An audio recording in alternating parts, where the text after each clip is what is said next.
Hello everyone. Now we are starting our next chapter. Our next chapter is chapter 10. Their name is Assessment of Writing, Various Tools and Strategies. जो हम लेखन करते हैं ना उसका assessment करना मतलब मूल्यांकन और विभिन्न उपकरण और जो हमारी रणनीतियाँ हैं स्ट्रेटजी हैं हम उसके बारे में इस चैप्टर में पढ़ेंगे। ठीक है, अब देख लेते हैं, हम इसका इंट्रोडक्शन देख लेते हैं क्या कह रहा है।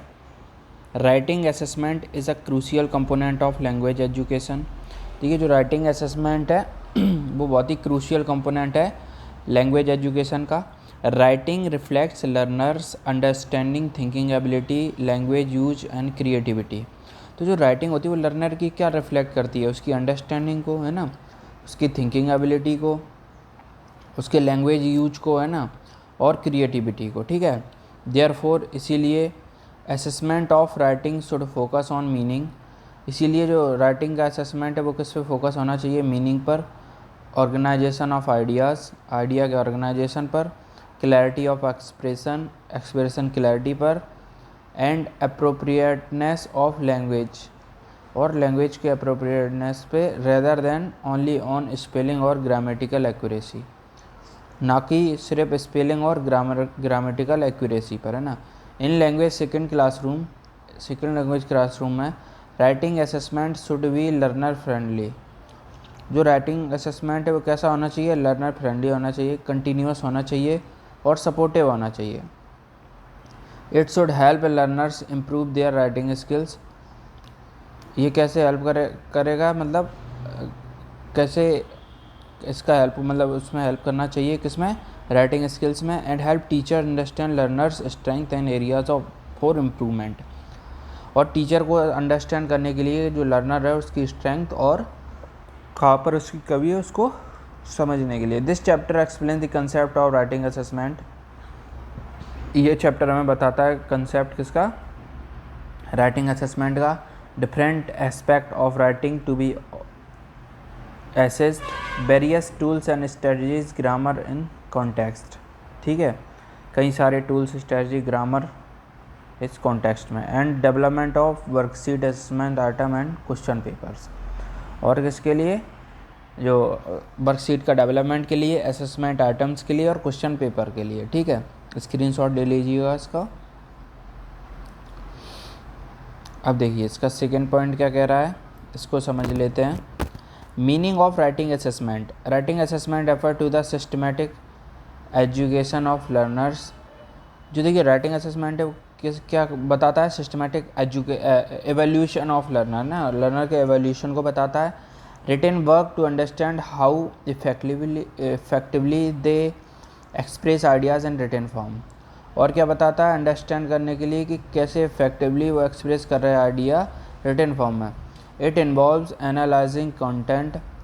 ये क्या इन्वॉल्व करता है, एनालाइजिंग कंटेंट को, ऑर्गेनाइजेशन को, लैंग्वेज यूज़ को, एंड मैकेनिक्स ऑफ राइटिंग को। ठीक है, इन चीज़ों को यूज करता है। आगे लाइन क्या कह रही है, writing assessment should not be limited to mark और ग्रेड। देखिए जो राइटिंग असेसमेंट होता है वो सिर्फ मार्क और ग्रेड पे ही लिमिटेड नहीं होना चाहिए। It should provide meaningful feedback to support improvement. और इससे ये क्या होना चाहिए, ये प्रोवाइड करे मीनिंगफुल फीडबैक और सपोर्ट इम्प्रूवमेंट को। ठीक है, अब थर्ड पॉइंट देख लेते हैं अपना, importance of writing assessment in language second.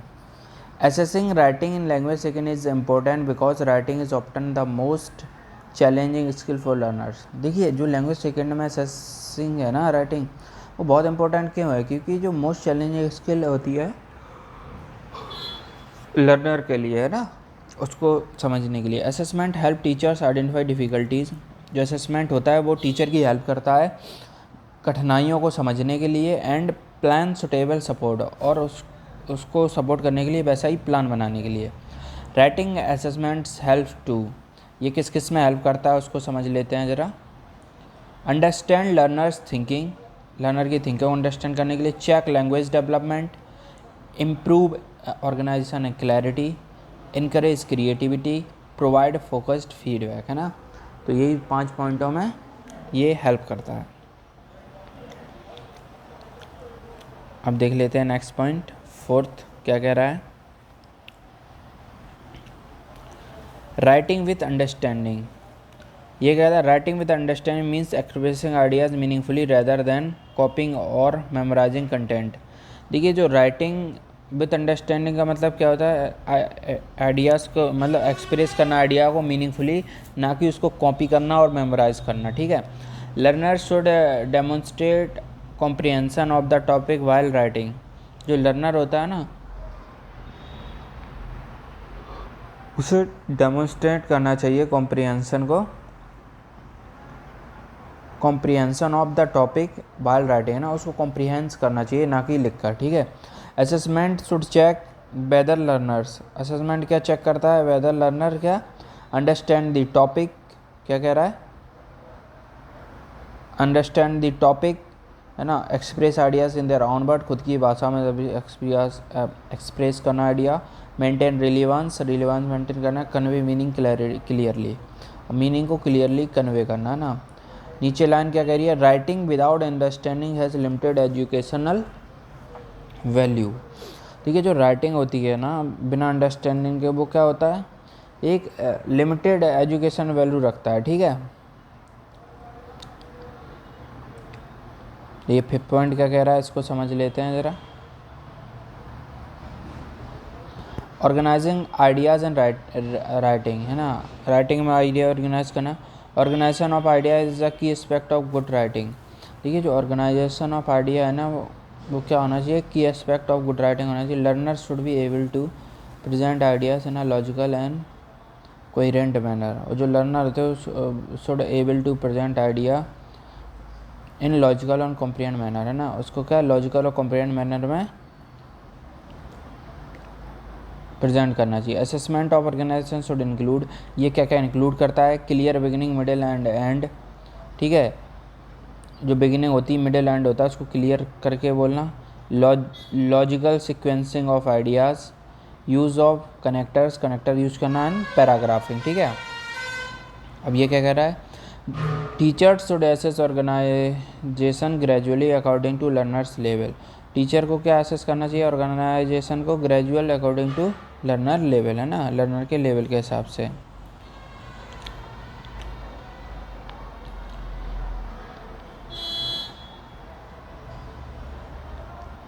Six point क्या कह रहा है, देख लेते हैं। Principles of writing assessment, writing assessment should follow certain principle to be effective and supportive. देखिए जो राइटिंग असेसमेंट है वो क्या किसे फॉलो करना चाहिए, कुछ प्रिंसिपल होते हैं जो कि इफेक्टिव और सपोर्टिव होते हैं ना, उनको की प्रिंसिपल्स इंक्लूड, और जो की प्रिंसिपल्स होते हैं वो क्या क्या इंक्लूड करते हैं उन्हें देख लेते हैं।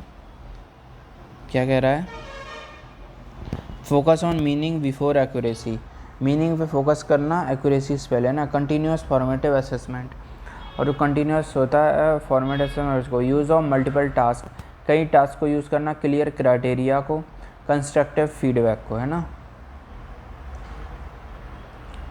अब सेवेंथ पॉइंट देख लेते हैं क्या कह रहा है। सेवेंथ पॉइंट देख लेते हैं, tools for assessing writing, various tools can be use to assess writing skills. कई टूल्स यूज हो सकते हैं किसमें, राइटिंग स्किल असेस करने के लिए। These tools help teachers evaluate different aspect of writing systematically. ये टूल्स कैसे हेल्प करते हैं टीचर को, जो डिफरेंट एस्पेक्ट होते हैं उनको एवेल्यूएट करने के लिए किसमें, राइटिंग सिस्टमेटिकली। ठीक है, कॉमन टूल्स क्या इंक्लूड करते हैं, रूब्रिक्स एंड रेटिंग स्किल्स को है ना, चेकलिस्ट को, एनेक्डोटल रिकॉर्ड्स को, राइटिंग पोर्टफोलियोज़ को, वर्कशीट एंड राइटिंग टास्क को है ना। नेक्स्ट देख लेते हैं, 8 पॉइंट का कह रहा है, listening and writing as a assessment strategy. Listening and writing activities assess learners ability to understand spoken language. ये किसको अंडरस्टैंड करने के लिए होता है, स्पोकन लैंग्वेज को। Transfer it into written form, इसको ट्रांसफ़र करता है रिटन फॉर्म में, डिक्टेशन में, नोट मेकिंग में, और writing based on oral instruction. और किसको, राइटिंग बेस्ड ऑन किस पे होती हैं, ओरल इंस्ट्रक्शन पे। Assessments focus on comprehension and expression rather than exact reproduction. ठीक है,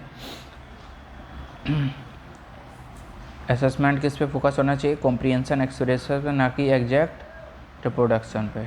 ठीक है। 9th पॉइंट क्या कह रहा है? Creative writing as a tool for assessment. Creative writing allows learner to express imagination, feelings and experiences. Stories, poems, dialogues and personal experience are valuable tools for assessing writing. देखिए, जो creative writing होती है ना, वो allow करती है learner किस में? एक्सप्रेस करने में, इमेजिनेशन में, फीलिंग में, एक्सपीरियंस में, है ना, स्टोरी, पोइम्स में, डायलॉग्स में और पर्सनल एक्सपीरियंस में, क्योंकि वैल्यूएबल टूल्स होते हैं किसमें? राइटिंग को असेस करने में, है ना। Assessment of creative writing should value originality, expression and meaning rather than correctness alone. जो असेसमेंट होता है क्रिएटिव राइटिंग का, वो क्या वैल्यू करता है? Originally, express meaning rather than correctness alone. अभी हम नेक्स्ट वीडियो में आगे के ये सारे जो पॉइंट हैं उसको डिस्कस करेंगे, जो भी हैं। 17th पॉइंट तक है। धन्यवाद।